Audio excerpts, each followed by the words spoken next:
es maestra de la Unidad Educativa República de Bolivia, con 11 años en la docencia en el área de estudios sociales.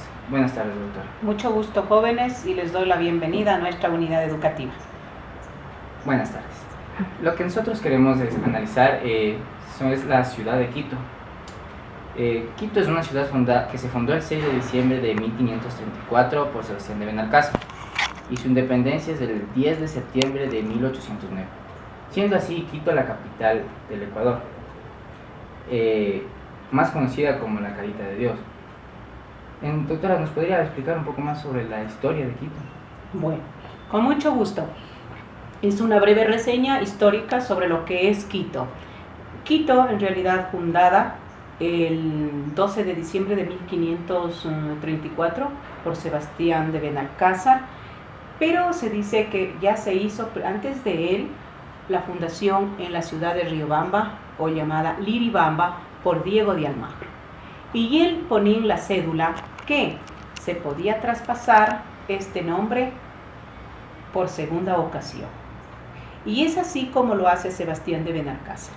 Traspasa el nombre con el nombre de Villa de San Francisco de Quito.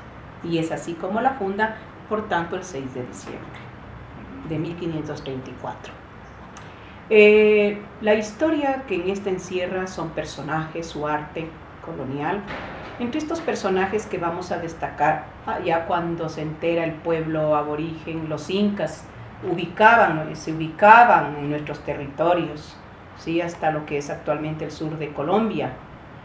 Ellos conquistaron, expandieron sus territorios, el imperio inca, desde el Incario o Cusco, actual Perú, hasta lo que era San Buenaventura, Pasto, Cali, y fueron nuestros territorios como imperio inca. Luego ya pues con la conquista española se va a dar la división concreta y quedamos como Real Audiencia de Quito ya sin esos territorios. Luego personajes destacados aquí en la ciudad, quien la defiende ante esta conquista fue Rumiñahui, medio hermano de Atahualpa, y Atahualpa concretamente posteriormente. Otro personaje que va a destacar en la ciudad de Quito es Javier Chusín. ¿Quién era Javier Chusín? Es Eugenio Espejo. Eugenio de Santa Cruz y Espejo tuvo que cambiarse el nombre para poder estudiar acá en la universidad, porque en la época colonial era prohibido, negado para el aborigen, para el indígena, realizar estudios superiores en una universidad, y solo cambiándose el apellido le era permitido. Él fue el primer, o a él le debemos, el primer periódico llamado Primicias de la Cultura de Quito. Luego vamos a tener personajes destacados como Simón Bolívar. Pero me pasé por alto algo, me decía septiembre, es el 6 de diciembre de 1534 la fundación. Y luego vamos a hablar de la independencia definitiva de nuestro Quito. Fue el 24 de mayo de 1822 con la batalla del Pichincha. Se sella la independencia definitiva de Quito, librándonos así de la corona española. Esta batalla dirigida por Antonio José de Sucre y liderada por Simón Bolívar. Son los personajes destacados de esta época. Posteriormente sigue otro personaje que vamos a tener luego de Simón Bolívar, Eloy Alfaro. Eloy Alfaro es el personaje destacado en la época ya republicana. Él es el general Eloy Alfaro, que lideró la Revolución Francesa. Borrar ahí, sí, ¿cómo borrar? La Revolución Liberal, la única revolución dada en nuestro país incluso, ¿sí? Eloy Alfaro, el primero que creó el colegio laico. Correcto, muy bien. Eloy Alfaro es el creador de la educación laica, gratuita y accesible, correcto, para todas las personas. Es el que creó una constitución en la cual se valorizaban los derechos de la mujer. Se crea el registro civil y muchas más obras dedicadas y destinadas a la educación. El sueño de él, crear el tren. Correcto, pero le converso aquí. Es García Moreno quien, en la segunda presidencia de García Moreno, se creó el tren, ¿sí? Y ya desde ahí se crea el famoso tren trasandino, se le llamaba. Y con Eloy Alfaro se continuó la obra. Antes teníamos esa idea de que fue Eloy Alfaro el primero en traer lo del tren, las piezas del tren que aquí se armaron, por tanto corregimos esto. El ferrocarril fue utilizado para la actividad comercial como para transportar personas. Algo muy importante, indicar que las revoluciones siempre han implicado derramamiento de sangre para realizar un cambio estructural o superestructural de un país, de una sociedad. Y hoy en día, en cambio, se habla de una revolución, la revolución ciudadana del presidente actual, economista Rafael Correa. Él habla de una revolución, sí, porque se han realizado cambios en el ámbito educativo, en el ámbito económico también. Bueno, hablemos la parte, cómo se ha ido superando la crisis que antes nosotros teníamos financiera. Eso no se ha dado, no lo hemos percibido, al menos hasta el momento. Y él la llama así, revolución ciudadana, por todos estos cambios. Más adelante hablaremos en cada temática cómo se ha ido cambiando. Okay. Hablemos un poquito sobre la educación. La educación quiteña en los años 70, ¿cómo fue su sistema educativo? Bueno, en los años 70, incluso yo pude vivir esa parte educativa, un sistema que era, yo lo podría decir, castigador, donde represivo correctamente, en la cual el maestro pues simplemente era la fuerza. Si no podías una lección, te hacía poner de rodillas y con el metro de madera te pasaba dando en las manos. Esa fue la educación de esos años 70. Hasta hablemos años 80, todavía se escuchaba del castigo del maestro hacia el estudiante. Los maestros tenían un poder especial dentro de su ámbito de recibir clases a los estudiantes. Ellos tenían el derecho para realizar este tipo de actos de pegar. Correcto, no había, jamás hubo, no se prohibió, yo le diría un abuso de autoridad en la época, que incluso uno siendo niño cuestionaba la situación, que cómo se podía enseñar de esa manera. Sin embargo, los mismos padres decían: señor profesor, le doy permiso, castíguele a mi hijo si necesita. Como el dicho tradicional, la letra con sangre entra. Correcto, como lo decían en la época de García Moreno. Pero tal vez, o mucho, no hay que exagerar. Si eso lo comparamos, cabe indicar también que era un sistema educativo de memorístico, no reflexivo, no práctico, no donde el chico tenía realmente que pensar. Hoy en día, en cambio, la educación exige, el maestro sea un facilitador. Es un cambio realmente que se ha dado. El maestro es una guía, un facilitador. El chico es el que investiga, porque debemos fomentar mucho la investigación y trabajar en equipo, porque hay que orientarle al chico qué quiero que investigue. No es nomás decir, investigue un tema y vayas a investigar. No, el chico qué quiere investigar, qué quiero que investigue, qué quiero que él sepa, qué destreza quiero que él domine.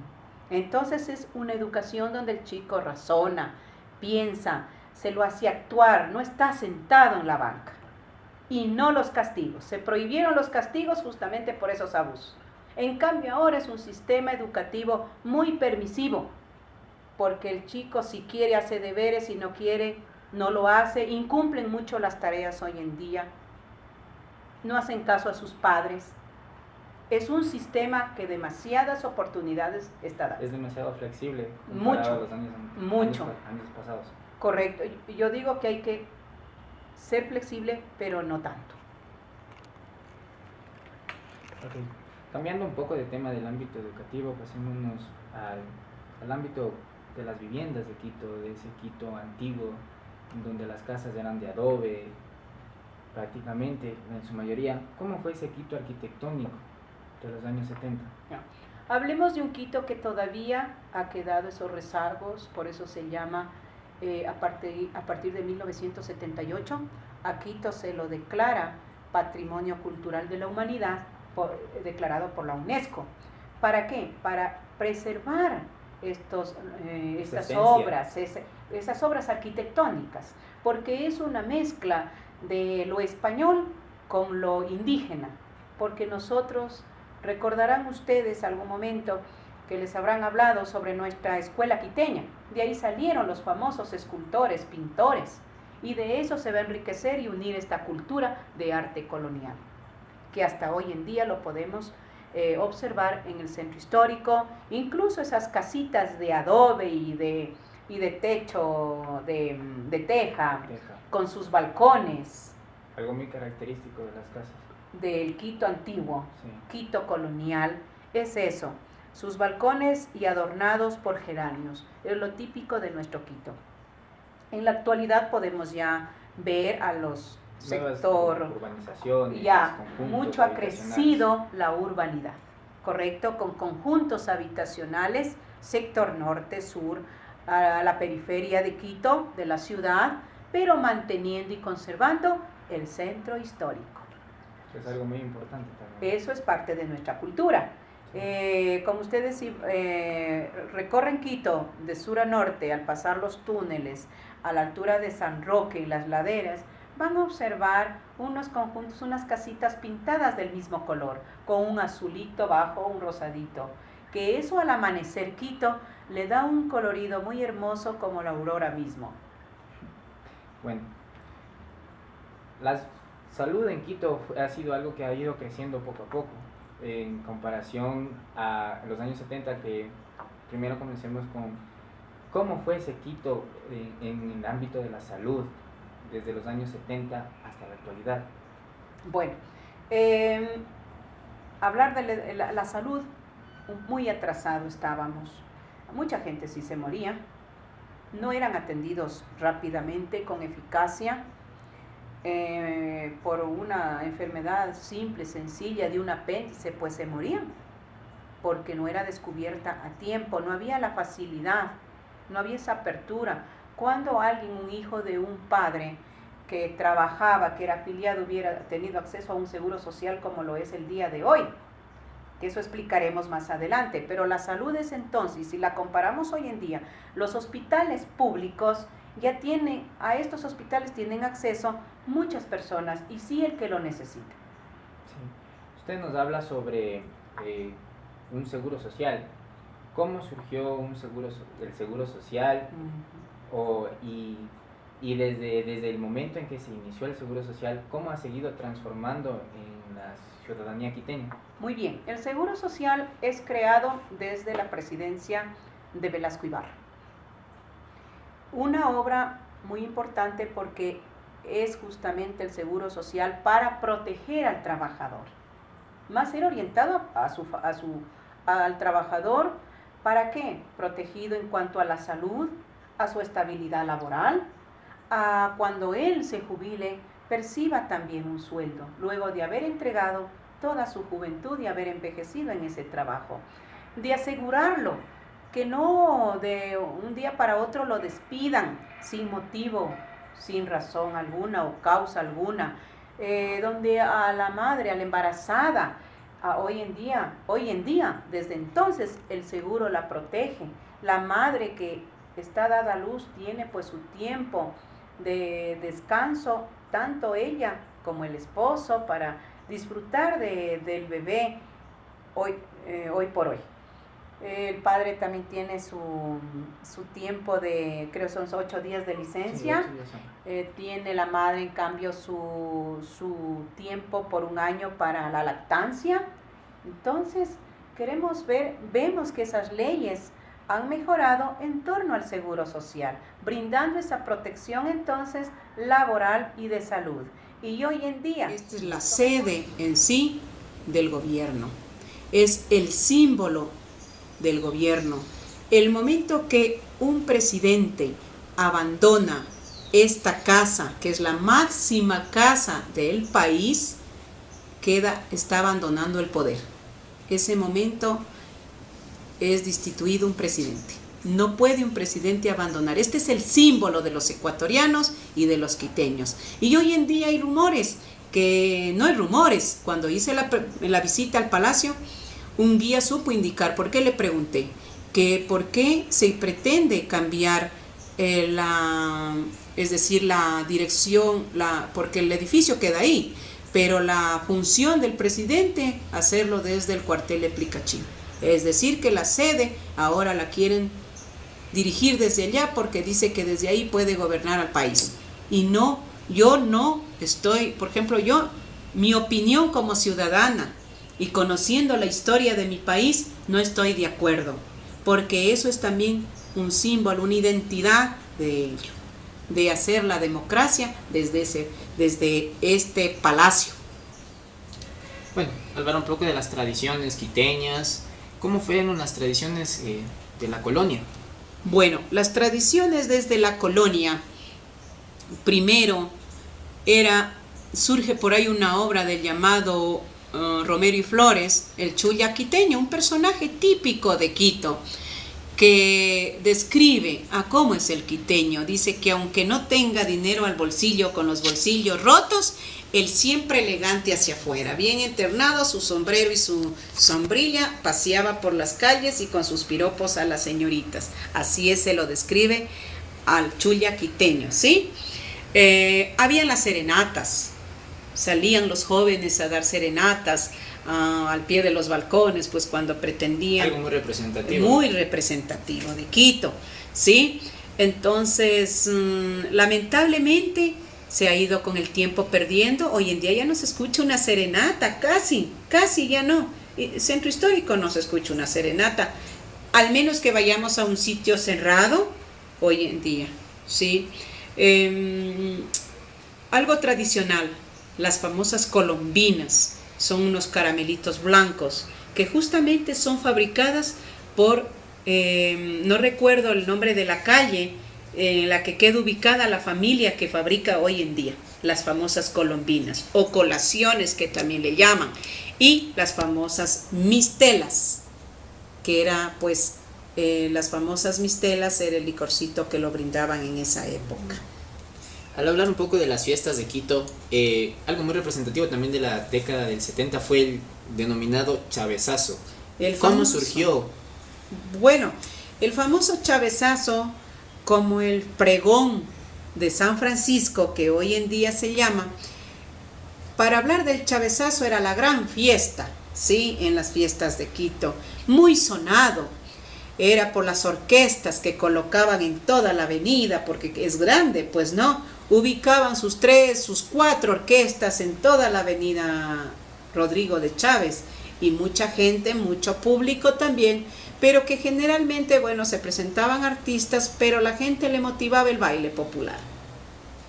Y lamentablemente hubo algún rato una muerte, me parece una violación que hubo incluso, y esto fue el motivo para que lo cierren, conjuntamente con la protesta de los moradores del lugar, que eran los afectados en esta época que hacían el baile.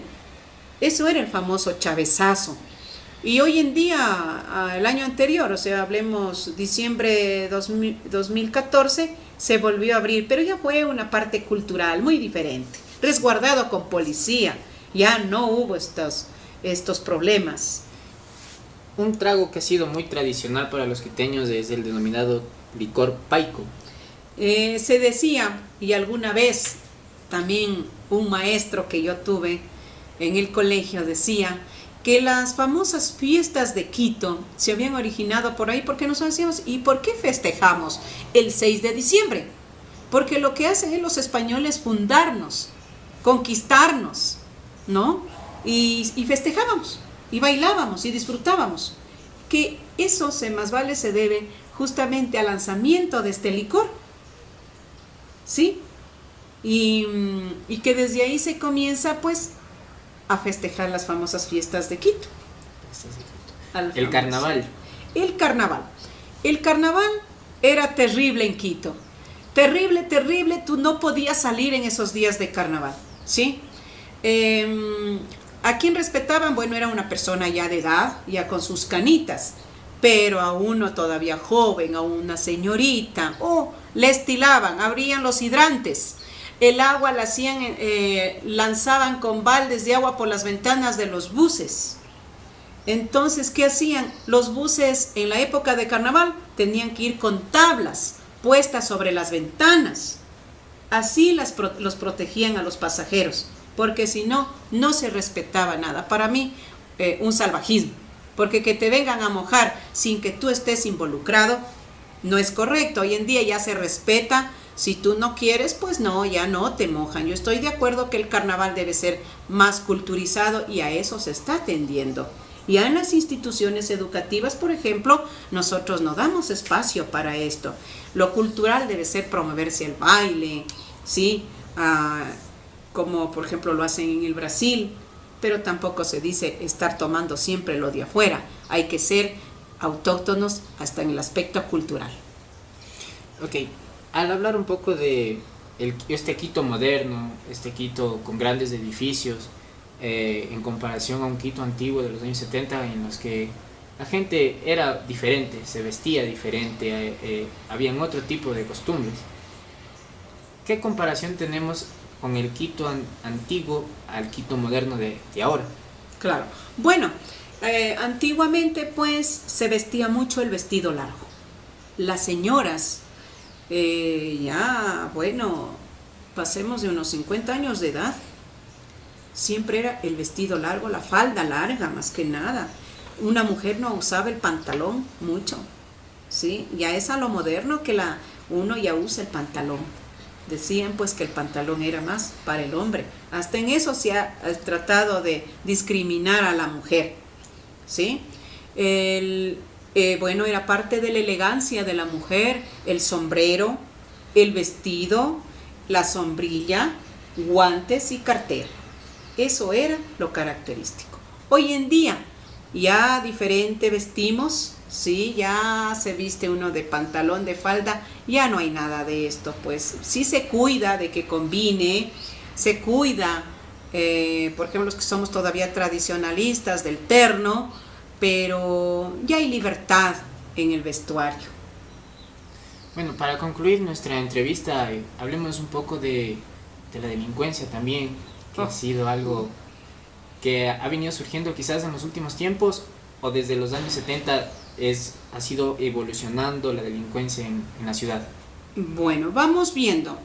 Conforme crecen las ciudades, ha crecido este problema social. La delincuencia es un problema social, una lacra social propio de las ciudades grandes, ¿sí? En pueblos pequeños no había. Yo le hablo hablemos hasta los años 90, por ejemplo, le comparo a ciudades vecinas como era la Tacunga. Usted una ciudad tan hermosa que usted podía viajar y no corría el peligro que nadie le asaltaba. Y Quito era lo mismo. Quito todavía podías transitar en las calles, caminabas tranquilo. Esto realmente es preocupante. Como digo, como desarrolló el comercio, entre más almacenes se abren, entre más bancos hay, el peligro llamado, claro, ha sido más grande, ha ido creciendo la delincuencia. Hablemos desde el 2000, tenemos constantemente los asaltos ya a los bancos, muertes por asaltos, y hoy en día está mucho más. Si bien se dice que la policía está dedicada a resguardarnos a la seguridad, no es verdad. Seguimos constantemente, todos los días hay asaltos y hay muertes también. Entonces, muy gravemente estamos y esto se debe a que hay la apertura de fronteras, tanto Colombia como Perú. Ese es el gran problema. Quizás esto sea un detonante para que siga aumentando cada vez más. Esto podrá darse porque es lo que pasa. El delincuente colombiano y peruano es perseguido. ¿Y qué hacen? Como hay libertad y apertura de fronteras, al país vecino Ecuador. Aquí han encontrado algunos delincuentes buscados en los otros países. Eso pasó con 2 casos que estaban acá y luego pues fueron identificados que eran los más buscados en Colombia. Bueno, muchas gracias, doctora. Le agradecemos bastantísimo por su entrevista, por hablarnos bastante sobre un Quito de los años 70 en comparación a la actualidad, diferentes puntos. Les agradecemos bastante. Muchas gracias. Ha sido un gusto, jóvenes, poder aportar algo, y algo que debo decir, que en el aspecto cultural, que son nuestras tradiciones, no dejemos perderlo. Difundamos aún más la práctica de ello, que es parte de nuestra identidad. Ok, muchas gracias. Hasta otro día. Tema sanitario. El Quito antiguo, bueno, un poquito de reseña histórica. Cabe decir que se trajeron las peores enfermedades a nuestro Quito, traídas por los españoles. Una de ellas creo que fue la fiebre amarilla. El sarampión, la viruela. E incluso Eugenio Espejo escribió una obra que se llama Las pestes, porque Quito era muy sucio, los españoles no se bañaban, esto apestaba, y con ello las epidemias, y murió mucha población aborigen. Vamos a la época ya de república, en la cual pues los gobiernos se preocupan un poquito más por mantener la sanidad de esta ciudad y de su población, por ende, ¿sí?, que tiene que ver con la salud. Vamos a ver ahora en la actualidad, vemos un Quito más aseado. Lamentablemente es la mentalidad de la población que no cambia, porque se trabaja mucho en cuanto a que se hacen campañas de que bote la basura en su lugar, ¿sí? Y esto ensucia la ciudad. Mire, hay países en el mundo que por de pronto escupir en el suelo le cobran una multa. Y de pronto si algo Europeos. En los países europeos, en cambio aquí es el problema. No, formamos una cultura de aseo, de higiene, que mi ciudad se vea limpia, porque es parte mía para estar incluso en una buena salud, porque una ciudad sucia es lo que genera enfermedades. Hoy en día lo que sí se preocupan en la actualidad es las alcantarillas. El alcantarillado tiene que estar muy libre de la suciedad. ¿Y quién lo bota? El transeúnte, ¿sí? Entonces, ¿qué pasa si una alcantarilla está taponada? Cuando llueve se producen las inundaciones. Y en nuestro Quito, ¿qué es lo que pasa? Aquí estamos cerca a un volcán. ¿Qué pasaría si este erupcionara? ¿Por dónde desfogan estas aguas que salen del volcán? La lava, se dice que un principal eje de desfogue es la quebrada de Rumipamba, por la Mariana de Jesús. Podríamos decir que poco a poco, pero muy lentamente, ha mejorado este aspecto de la higiene.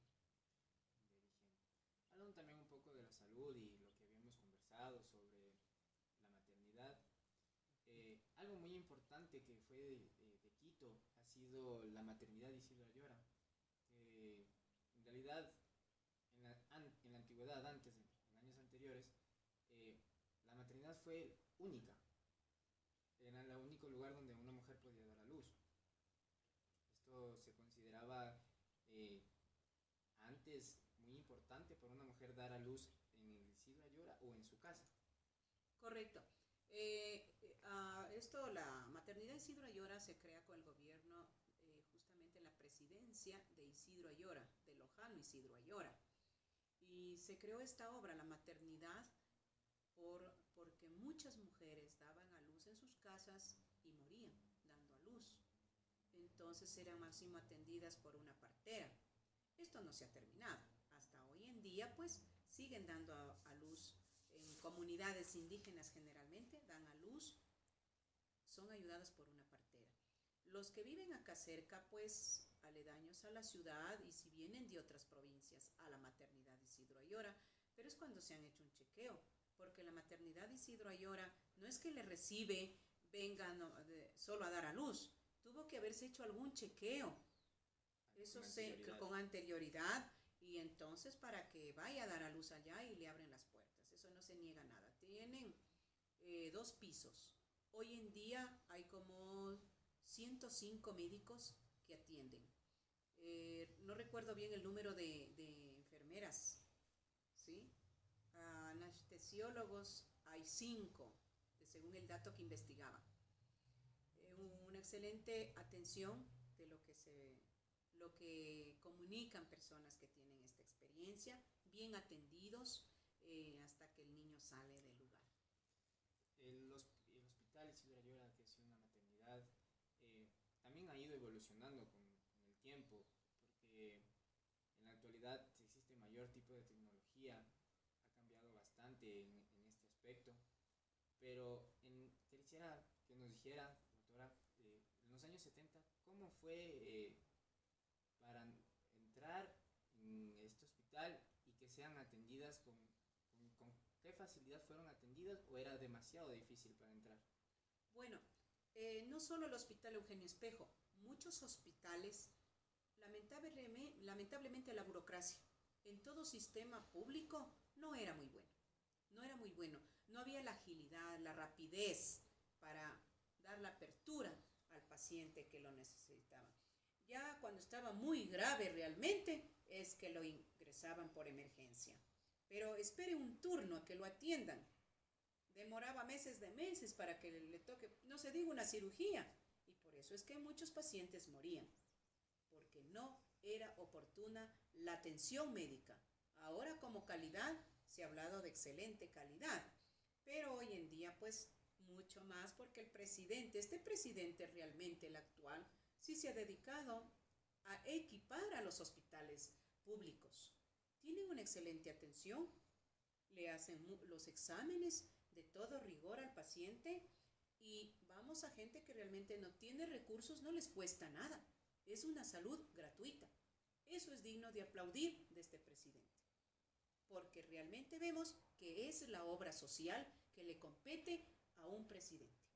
Bueno, cambiando un poquito del tema, hablemos sobre el transporte también, que es un eje muy importante dentro de la movilización de los quiteños. En la actualidad, el parque automotriz de Quito está de 418.788 vehículos. ¿Cómo fue el servicio del transporte público en los años 70? Bueno, por ahí un datito que lo investigaba justamente el día de ayer. Dice que solamente tenían 50 unidades para circular desde la Villa Flora, Iñaquito, Andalucía, el Camal, Colón Sí, Camal. Correcto, el Camal Hipódromo era otro y el Colón Camal otro, que llegaba hasta la Floresta. Eran los lugares más lejanos de Quito. Correcto. El otro, la otra línea de bus, el Chillogallo 24 de Mayo. Chillogallo era lejísimos. Y vaya a ver, ahora está unido prácticamente. Esto se debe al crecimiento netamente urbano. Y este transporte, antes, para la época, hasta antes del 2000, todavía podíamos experimentar que la gente iba colgada a las puertas. Hoy en día, por lo menos, se cierra ya la puerta, ¿no? Pero van saturados y no se ha terminado con esta problemática. Esto se debe a que cada vez la población crece y por tanto no se va a poder solucionar netamente este problema, porque para el año 2000, antes de nada, para el 1996 se crea o se trae el trolebús, correctamente. Y este medio de transporte, ¿qué hace? Comunica realmente, porque tanto se extendió Quito que el usuario va a estar y le va a ayudar mucho el que sale a las periferias, porque este cuenta ya con su alimentador.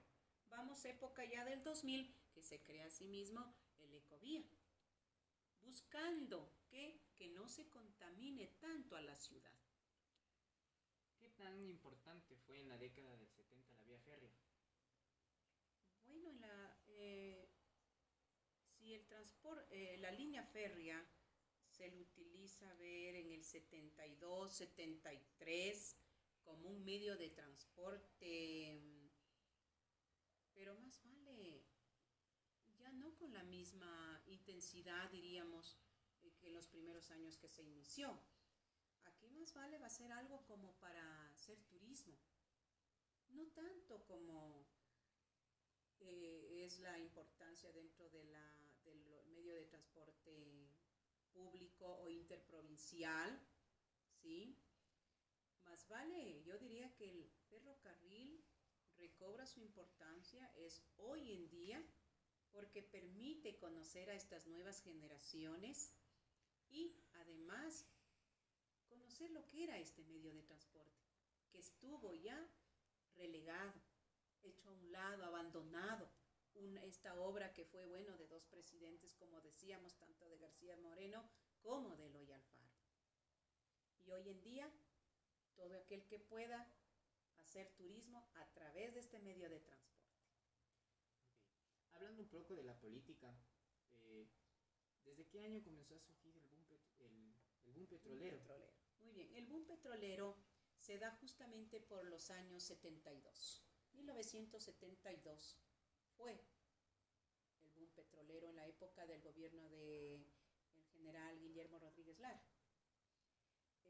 Era la gran obra que decían pero lamentablemente no se supo utilizar muy bien sus ingresos, siendo era el principal rubro que ingresaba al país, porque se empezó a explotar pues las reservas petroleras.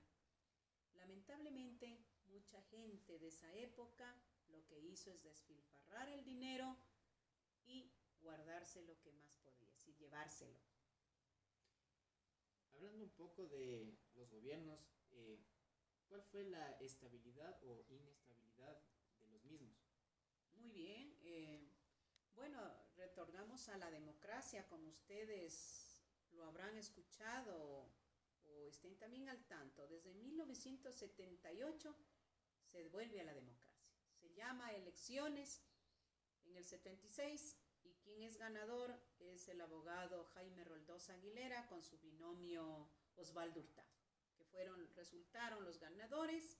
Iba haciendo su excelente gobierno, pero lamentablemente en el 81 él sufrió el accidente. Muy polémico hasta ahora. Muy polémico porque siempre lo investigaba su hijo, su hija, pues de ver que si fue causado, porque muchas voces corrieron diciendo que era la CIA, que bueno, solo son rumores porque no se ha comprobado lo contrario. Tuvo el accidente, entonces quien asume la presidencia fue Osvaldo Hurtado, y aquí va a haber empieza una crisis con el binomio, ya sube también al gobierno Yamil Maguad desde esa época, e importan el famoso arroz con gorgojo. Eso fue una causa para cerrar los almacenes o llamados Semprovid, donde se vendían los artículos para el pueblo. Vendían de todo. Y desde ahí vamos a marcar hasta el gobierno anterior a este actual, que fue el anterior, y antecede al economista Rafael Correa, el coronel Lucio Gutiérrez. ¿Qué pasa? Hasta ahí marcamos una inestabilidad política, lamentablemente. Con los forajidos. Justamente con los forajidos. Pero antes a él, por eso todo es una cadena. Todo es una cadena. Cada quien busca lo que quiere, sus intereses, lo que le conviene. Todo era manipulada. La política, lamentablemente, aquí ha sido manipulada. Los gobiernos han sido manipulados de acuerdo a intereses personales.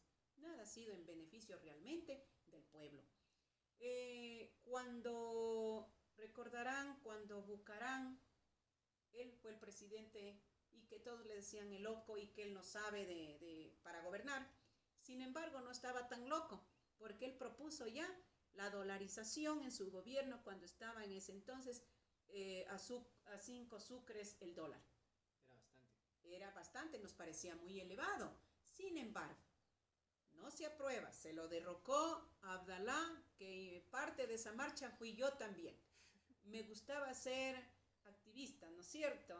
Actuar de la política, y marchamos hasta el Congreso, pero hubo gente que lideraba, que también le interesaba. Y los que luego fueron presidentes eran los que decían, nadie se baja de la camioneta. Sí, era justamente aquí. Yamil Maguad va a ser uno de ellos. ¿Y qué es la peor catástrofe para nuestro país? El más nefasto para mí de este periodo, este presidente es Yamil Maguad. Con él, feriado bancario. Claro, feriado bancario, convertibilidad de la moneda de sucre pues al dólar. Con mucha la depreciación. Devaluación de la moneda, sí, la devaluación, ya no alcanzaba para adquirir la canasta básica, y con esto pues vino la convertibilidad y vamos al dólar, a pedir moneda prestada a Estados Unidos. Él netamente es un presidente que se debe a la banca. Porque, ¿qué pasa? El feriado bancario era justamente para eso, ¿sí? El dólar, moneda prestada, ¿y qué hizo? Permitió con el feriado bancario, ingreso en ese tema, ¿no es cierto? Porque hay una temática ahí. Entonces, este presidente, Yamil Maguad, con 3 aspectos negativos, esa se llama una inestabilidad política. Tenemos a Gutiérrez, otro asimismo con él, si él no salía, no le brindaban la ayuda para sacarlo por el Palacio de Gobierno, porque él bajó el avión a la terraza del Palacio de Gobierno para salvaguardar su vida, porque el pueblo estaba enfurecido. A partir de esto, ¿cómo surgió las fuentes de empleo en el país? Vamos acá, ya damos paso a nuestro gobierno actual, yo diría, que es de lo que más tenemos que rescatar, porque es un cambio totalmente diferente. Realmente por ahí lo llamaremos, como él lo dice, la revolución ciudadana. Sí podemos evidenciar, ¿qué evidenciamos? La obra de carreteras, ¿sí? Educación y estabilidad política. ¿Cuándo se ha hecho un paro? Pues el que comienza medio a hablar de con rumores, enseguida, bueno, diríamos que hay cierta, ¿cómo diríamos en este presidente? No es que no se quiera hacer una movilización, lo que pasa es que enseguida se mueven los medios y se aplaca, no se da paso. Bueno, hablemos un poco también del comercio que ha surgido a partir de Quito. Quito es una ciudad muy comercial, que desde la antigüedad ha sido tratada de una manera diferente como una de las ciudades más importantes al hablar del comercio. Bueno, Quito siendo la segunda capital comercial luego de Guayaquil, porque Guayaquil pues tiene el puerto principal y eso le hace la primera capital comercial, segunda capital comercial Quito. Quito, por el hecho de ser incluso la capital del Ecuador, es la que está concentrando las pequeñas industrias también, eso sin desmerecer a nivel de todo el país. Hoy en día hay la pequeña industria, no puedo hablar de la gran industria porque no somos un país industrializado, lamentablemente. Somos un país proveedor de materia prima y vamos de ello entonces, que es el petróleo, la principal fuente de ingreso para el país Ecuador dentro de nuestra producción. Luego vamos a tener dentro del comercio la exportación de flores, la exportación de quinoa, la exportación del palmito, se está exportando el maracuyá también, se exporta el banano, el café, el cacao, incluso, bueno, es muy lindo escuchar, miren que por ejemplo, en Francia, de una industria chocolatera, y que fabrican con el chocolate ecuatoriano. Eso lindo, ¿por qué? Porque nuestro país, con los productos de nuestro país han llegado hasta Europa. Y es importante eso, de ver que Quito también está ya con comercio exterior, no solo interno. Internamente mueve mucho la agricultura, por eso yo decía, es más vale un comercio basado en la agricultura y la ganadería. Además de, claro, otras materias primas como hay los tejidos. ¿Sí? Sí. Al momento de hablar de la cultura quiteña, algo muy importante y algo muy representativo de la ciudad de Quito es su centro histórico. ¿Cómo ha ido evolucionando desde los años 70 hasta la actualidad del centro histórico? ¿Se ha seguido manteniendo de la misma manera? ¿Cómo es el cambio de la gente al pensar que el centro antes era algo cotidiano, hacerlo algo turístico en la actualidad? Muy bien. Hoy en día es muy hermoso ver el Quito, porque es ese Quito colonial que te atrae, que lo quieres conocer, que el turista, que vienen personas de otros sitios a conocer Quito y salen en la noche, en el día, ¿no? Hoy en día también se brinda seguridad ya con la policía a años anteriores, a esos años 70, en la cual, bueno, algo salías, caminabas, dabas la vuelta con alguien que medio te guiaba, pero no había una protección de seguridad, no había un guía turístico, ¿sí? Hoy en día es diferente, hay los guías en los museos, en las iglesias, que podemos realmente dar a conocer nuestro Quito. Quito en la noche es muy hermoso verlo porque claro, ya se lo ve iluminado. De otra manera, cambia mucho a lo que es el día, ¿no? Sí, al hablar de las iglesias, en la actualidad las iglesias no solo basan un papel religioso, sino también un papel turístico. ¿Cómo ha cambiado el pensamiento de las personas al decir que la iglesia ya no solo es para ir a rezar o para ir a una misa, sino que también es turismo? Correcto. Es el estilo arquitectónico, pues nuestras iglesias son una mezcla, como lo decía al inicio, el barroco, el estilo barroco, es el europeo y una mezcla con nuestros escultores, con nuestros pintores de la escuela quiteña, que se fue una fusión de los dos. Entonces, el turista se ve pues emocionado, vislumbrado por ver ese arte, valorar ese arte que hay, pues, ¿no? Es lo que atrae al turismo. Muchos no van solo por sí por la misa, diríamos. Unos van por la misa, que es el carácter religioso, pero el extranjero viene por ver, por analizar el estilo arquitectónico bello de nuestra ciudad. Algo también muy importante del centro histórico es el Palacio de Carondelet, que han surgido, que han estado ahí muchos presidentes, ha habido muertes de presidentes como la de García Moreno. ¿Qué tan importante para la ciudadanía quiteña es el Palacio de Carondelet? Muy bien, el Palacio de Carondelet. Pues primero remontémonos a por qué su nombre. El nombre de Palacio de Carondelet se debe al barón de Carondelet,